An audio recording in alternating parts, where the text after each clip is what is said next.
প্রিয় বাংলাদেশী ভাইরা ভালো আছেন সবাই? আজকের আয়োজিত এ দ্বিতীয় বার্ষিক ইসলামী মহাসম্মেলনে আপনারা যারাই উপস্থিত হয়েছেন আপনাদের সবাইকে জানাচ্ছি আন্তরিক শুভেচ্ছা এবং মোবারকবাদ। আসসালামু আলাইকুম ওয়া রাহমাতুল্লাহি ওয়া বারাকাতুহু। শুরুতে আমরা আল্লাহ রাব্বুল ইজ্জা ওয়াল জালালের দরবারে শুকরিয়া জ্ঞাপন করছি যে আল্লাহ তাআলা এত চমৎকার একটি পরিবেশে আমাদের প্রিয় মাতৃভূমি বাংলাদেশ থেকে হাজার হাজার কিছু দিনই কথা শুনবার জন্য আমাদেরকে আসার বসার সুযোগ করে দিয়েছেন। আমরা সবাই পড়ে নিচ্ছি কালিমাতুশ শুকর আলহামদুলিল্লাহ। প্রিয় ভাইরা, যে টপিকটি আমি চুজ করেছি আপনাদের জন্য আজকের এই কনভেনশনে বা কনফারেন্সে, সেটা সুনানে আবু দাউদের এক বর্ণনা বিষ্ণু ইসা ইসলাম বলেন, খুব চমৎকার একটি হাদিস, মনোযোগ দিয়ে শুনুন। তিনি বলেন, আনা যাঈমুন বিবাইতিন ফি রাবাদিল জান্নাতি লিমান তারাকাল মিরাআ ওয়া ইন কানা মুহিক্কান। আমি ওই ব্যক্তিকে জান্নাতের আঙ্গিনায় একটা ঘরের গ্যারান্টি দেই যে ব্যক্তি তর্ক করার সময় নিজে হক এটা জেনেও সে তর্ক থামিয়ে দেয়। অনেক সময় হয় না, অনেকে পায়ে পাড়া দিয়ে ঝগড়া করতে আসে, এরকম আছে না নাই? আপনি চুপচাপ দেখবেন একটা বাজে কমেন্টস করতেছে, আবার কমেন্টের নিচে কমেন্ট, আবার গালি, হ্যাঁ আছে না এরকম? বিষ্ণু বলেন নিজে হক এটা জানার পরেও আর যাতে তর্ক না বাড়ে, যে তর্ক থামিয়ে দেয় জান্নাতের আঙ্গিনায়, তাকে আমি একটা ঘরের গ্যারান্টি দেই। ওয়াবিবাইতিন ফি ওয়াসাতিল জান্নাতি লিমান তারাকাল কাযিবা ওয়া ইন কানা মাযিহান। আর ওই ব্যক্তিকে আমি জান্নাতের মাঝখানে একটা ঘরের গ্যারান্টি দেই যে ব্যক্তি কৌতুক করার সময়ও মিথ্যা পরিহার করে। করতেছে কৌতুক, ফান করতেছে আর কি, হি ইজ কিডিং, ফান করে, কৌতুক করে, কিন্তু কৌতুকের সময় সে মিথ্যা বলে না। এই স্বভাব যাদের, তাদেরকে আমি জান্নাতের মাঝ বরাবর একটা ঘরের গ্যারান্টি দেই।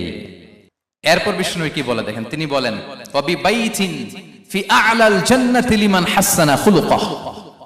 আর জান্নাতের একেবারে হাইস্ট পিক অফ প্যারাডাইস, জান্নাতের সর্বোচ্চ স্তরে আমি একটা ঘর বা একটা বাসভবনের গ্যারান্টি ওই ব্যক্তিকে দেই যে তার আচরণটা সুন্দর করেছে, যে সুন্দর আচরণের অধিকারী হয়েছে, তাকে জান্নাতের হাইস্ট পিকে আমি একটা বাসভবনের গ্যারান্টি দেই। তাহলে বলেন তো, আমাদের আচরণটা সুন্দর করার দরকার আছে না নাই? এটা খুব ছোটখাটো একটা আমল, তাই না? কথা বলেন, দক্ষিণ কোরিয়া প্রবাসী ভাইরা আওয়াজ করে বলেন, এটা কি ছোট আমল? দেখলে সালাম দিব, সুন্দরভাবে কথা বলবো, ভালো উইশ করব, হ্যাঁ, হিংসা জিঘাংসা অহংকার থেকে মুক্ত থাকবো, খিটখিটে মেজাজের হব না, অলওয়েজ স্মাইলিং ফেস থাকবে আমার, হৃদ্যতাপূর্ণ আচরণ। এই কাজটা কি ছোট আমল? আওয়াজ করে বলেন, এই আমলটা কি ছোট না বড়? প্রিয় ভাইরা, বিষ্ণু ইসলাম সবার সাথে এরকম মাধুর্যতাপূর্ণ আচরণ করতেন, ছোট থেকে বড়, নারী থেকে পুরুষ, বন্ধু থেকে শত্রু, সবার সাথে সুন্দর আচরণ করতেন। এবং তার এই চমৎকার আচরণে মুগ্ধ হয়ে তার অনেক শত্রু মুহূর্তে তার বন্ধুতে পরিণত হয়েছে। তাহলে আসুন আমরা দেখি আমাদের প্রিয় নবীজির আচরণ কেমন ছিল। শুরুতেই আমরা দেখি যে শিশুদের সাথে বিষ্ণু ইসলাম কেমন আচরণ করতেন, সেটা আমরা শুনবো। আমরা যদি থ্রু দ্য লেন্স অফ সিরা অথবা through the lens of Sunnah lens দিয়ে, আমরা তো এক একজন এক এক লেন্স লাগাই, তো দেখবেন যে সুন্দর একটা গ্লাস পরলে যেটা যেই কালার ওইটা দেখা যায়, কিন্তু নীল গ্লাস পরলে গোটা দুনিয়াটা, লাল গ্লাস লাগালে দুনিয়াটা। এই জন্য কোরআনের লেন্স দিয়ে আমরা বিশ্ব দেখি। কোন লেন্স দিয়ে বিশ্ব দেখব? We see the world through the lens of Quran. আজকের আলোচনাটা আমরা করব থ্রু দ্য লেন্স অফ সিরা, সিরাতের আলোকে, সুন্নাহর আলোকে দেখি বিষ্ণু ইসলাম শিশুদের সাথে তিনি কেমন আচরণ করতেন। বিষ্ণু ইসলামের কাছে যখন কোনো শিশু নিয়ে আসা হতো, তিনি তাহনিক করতেন। হাদিসে এসেছে, সিরায় এসেছে। তাহনিক কি? খেজুর চিবিয়ে খেজুরের মিষ্টি রস লালাসহ বাচ্চার মুখে লাগিয়ে দিতেন। আলেমদের কাছে, অনেক আলেমদের কাছে আসে, আমার কাছে অনেকে এসেছে বাচ্চাদেরকে নিয়ে, তো আমরা এই সুন্নাহর উপর আমল হিসেবে খেজুর চিবিয়ে এর রসটা মুখে ঢুকিয়ে দিয়েছি। বারাকা, বিষ্ণু ইসলামের বারাকা নেওয়ার জন্য আসতো ছোট্ট বাচ্চাদেরকে নিয়ে। মদিনায় যখন সাহাবারা হিজরত করলেন মক্কা থেকে, মুসলিমদের ঘরে সন্তান সন্ততি নাই, বাচ্চা কাচ্চা হয় না। ইহুদিরা টিটকারি করে, এই তো মুসলমানদের সন্তান নাই।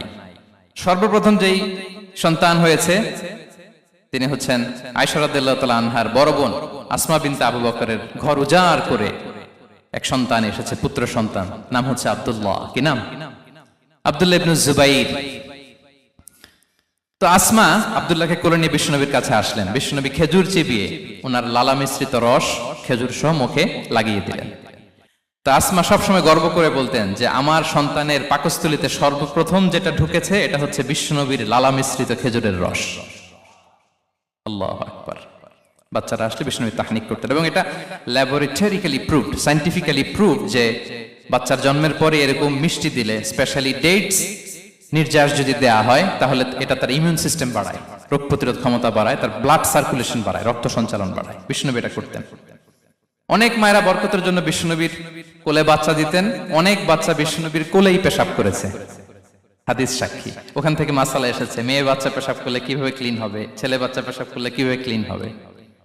বিষ্ণুনবীর কোলে নিয়েছেন, পেশাব করে দিছে ভরায়া। আল্লাহু আকবার। বাচ্চাদের মাথায় তিনি হাত বুলিয়ে দিতেন।